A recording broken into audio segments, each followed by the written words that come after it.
Assalamualaikum warahmatullahi wabarakatuh. Kali ini kita akan membahas materi singkat mengenai teori dan teknik membuat video interaktif yang baik. Hal ini berguna untuk memaksimalkan media visual untuk pembelajaran.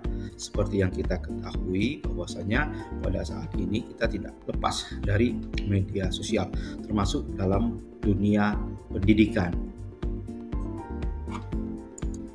Dalam hal ini, video interaktif itu adalah video yang memungkinkan penonton berinteraksi secara langsung. Hal ini berguna untuk menjawab persoalan, memilih alur, kemudian untuk mengklik informasi. Kita tahu bahwasannya dalam media pembelajaran itu perlu komunikasi antara guru, murid, mahasiswa, dosen dengan mahasiswa. Dan hal ini tidak perlu lagi kita lakukan transfer ilmu ini harus dengan tatap muka. Kita bisa melakukannya dengan melalui media. Dan dalam hal ini kita termasuk di dalamnya itu e-learning. Ini semua perguruan tinggi sudah melakukan pembelajaran e-learning. Bahkan sekolah menengah, sekolah atas, sekolah tingkat dasar pun sudah ada yang e-learning. Tentu saja dengan kapasitas yang berbeda-beda. Dan dalam hal ini, orang juga mentransfer ilmu, pelatihan-pelatihan di samping pendidikan untuk peningkatan kemampuan itu juga banyak melakukan daring. Tinggal bagaimana keseriusan dari peserta serta penyelenggaranya. Dan dalam hal ini, teknik penggunaan aplikasi media ini menjadi kunci. Bagaimana media itu dibuat secara simpel, sederhana, mudah dimengerti, tidak berlebihan, tapi mampu mentransfer ilmu. Kemudian presentasi interaktif, itu bahan-bahan ini harus lengkap sehingga transfer ilmu dapat berjalan dengan lancar. Ada beberapa teori dalam hal video interaktif, yaitu yang pertama kognitif multimedia. Ini adalah integrasi gabungan antara teks, gambar, dan suara. Ini kuncinya. Ada suatu gambar, video bergerak, itu dibantu dengan teks untuk menampilkan hal-hal yang perlu penjelasan atau perlu penekanan. Ini penting ya, agar mudah diingat oleh orang lain. Kemudian yang paling penting lagi ini adalah suara. Ya, suara ini harus sempurna, harus jernih. Itu saja dengan menggunakan aplikasi software ataupun hardware-nya ini tentu sekarang mudah didapatkan dengan harga yang relatif murah ya pada saat ini. Dengan integrasi dari teks, gambar, dan suara, ini membuat peserta didik ataupun audiens itu akan lebih cepat memahami suatu materi. Kemudian ada teori keterlibatan audiens. Audiens itu adalah orang-orang yang kita harus pahami, mereka membutuhkan ilmu, mereka membutuhkan pengetahuan. Ini adalah perlu strategi-strategi dari narasumber agar menuntun mereka menjadi lebih menarik. Ya, kuncinya salah satu ya tidak boleh terlalu lama atau tidak boleh juga terlalu singkat. Dan dalam hal ini kita melihat kecenderungan orang-orang sekarang kan menggunakan iPhone, maksudnya menggunakan smartphone ya. Nah, dalam hal ini orang akan melihat smartphone. Di sini pentingnya ada teks ya, karena mereka mungkin di keramaian atau di tempat yang tidak bisa konsentrasi, mereka bisa baca teks apa-apa saja penekanan-penekanan materi yang akan disampaikan. Jadi ini adalah gunanya teks. Kemudian interaktif ini memperkuat kontrol dan retensi. Ya, ini bisa kita sampaikan dengan membuat contoh-contoh. Ya, materi-materi itu dibuat dengan contoh-contoh yang dialami oleh audiens itu sendiri. Misalnya begini, apakah Anda sewaktu nonton video Anda merasa terganggu karena suaranya itu terlalu pelan? Penonton akan tertarik, oh iya ya, saya kemarin nonton video materi A, B, C, tapi kok suaranya pelan, sehingga tidak 100% materi itu bisa ditangkap. Ini akan memancing interaksi mereka. Berikut ini teknik atau strategi membuat video yang interaktif itu. Yang pertama tentu direncanakan alur dan titik-titik interaksi. Nah, alurnya panjang bercerita, kemudian ada titik-titik kita memancing penonton.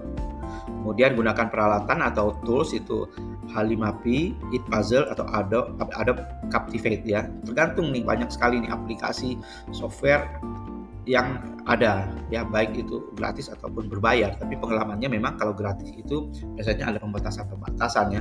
Kalau itu memang profesi Anda seorang profesional ya, Anda harus memiliki aplikasi yang berbayar. Namun setiap aplikasi editing video itu mempunyai dasar-dasar yang sama. Jadi ketika Anda menguasai suatu aplikasi, misalnya Adobe gitu ya, Anda menguasainya, ketika Anda beralih ke CapCut itu sama saja ya, jenis-jenisnya maksudnya, dasar-dasarnya. Tentu dengan ada kelebihan dan kekurangan di berbagai sisi.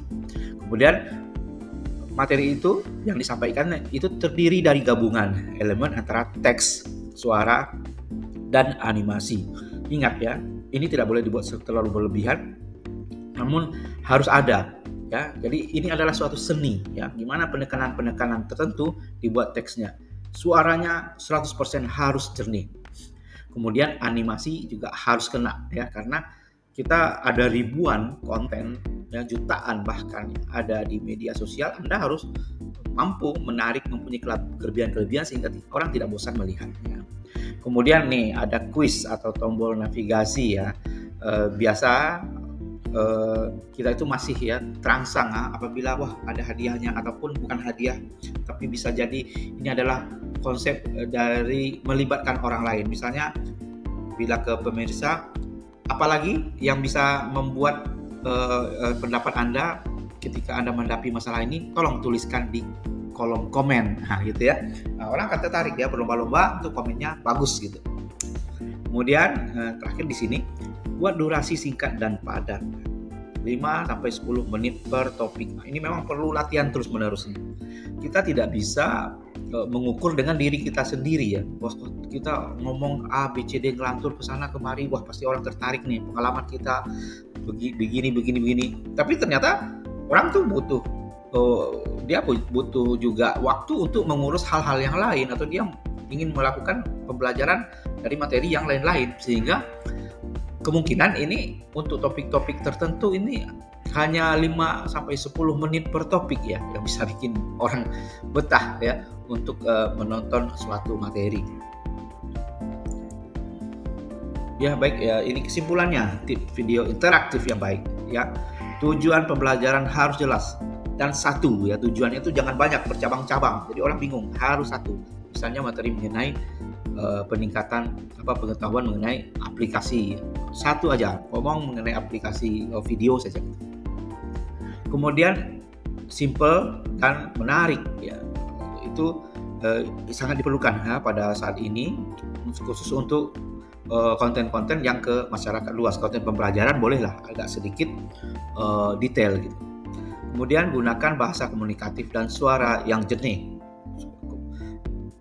Jadi bahasanya harus komunikatif dan suaranya harus jernih.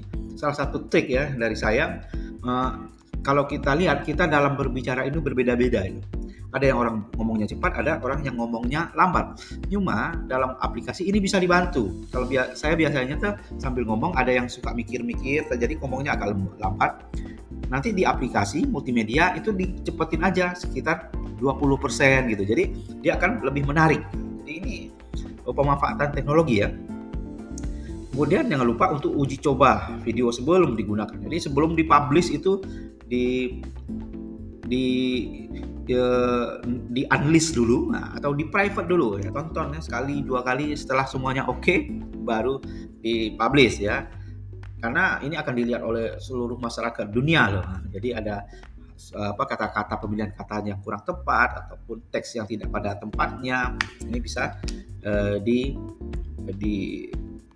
dilaksanakan dengan baik ya. Jadi ini perlu latihan ya. Semakin lama, semakin dicoba, hasilnya tentu akan lebih baik.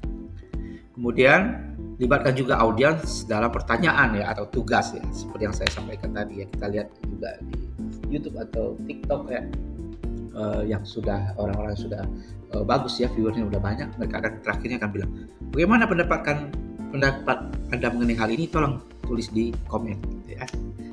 Itu salah satu.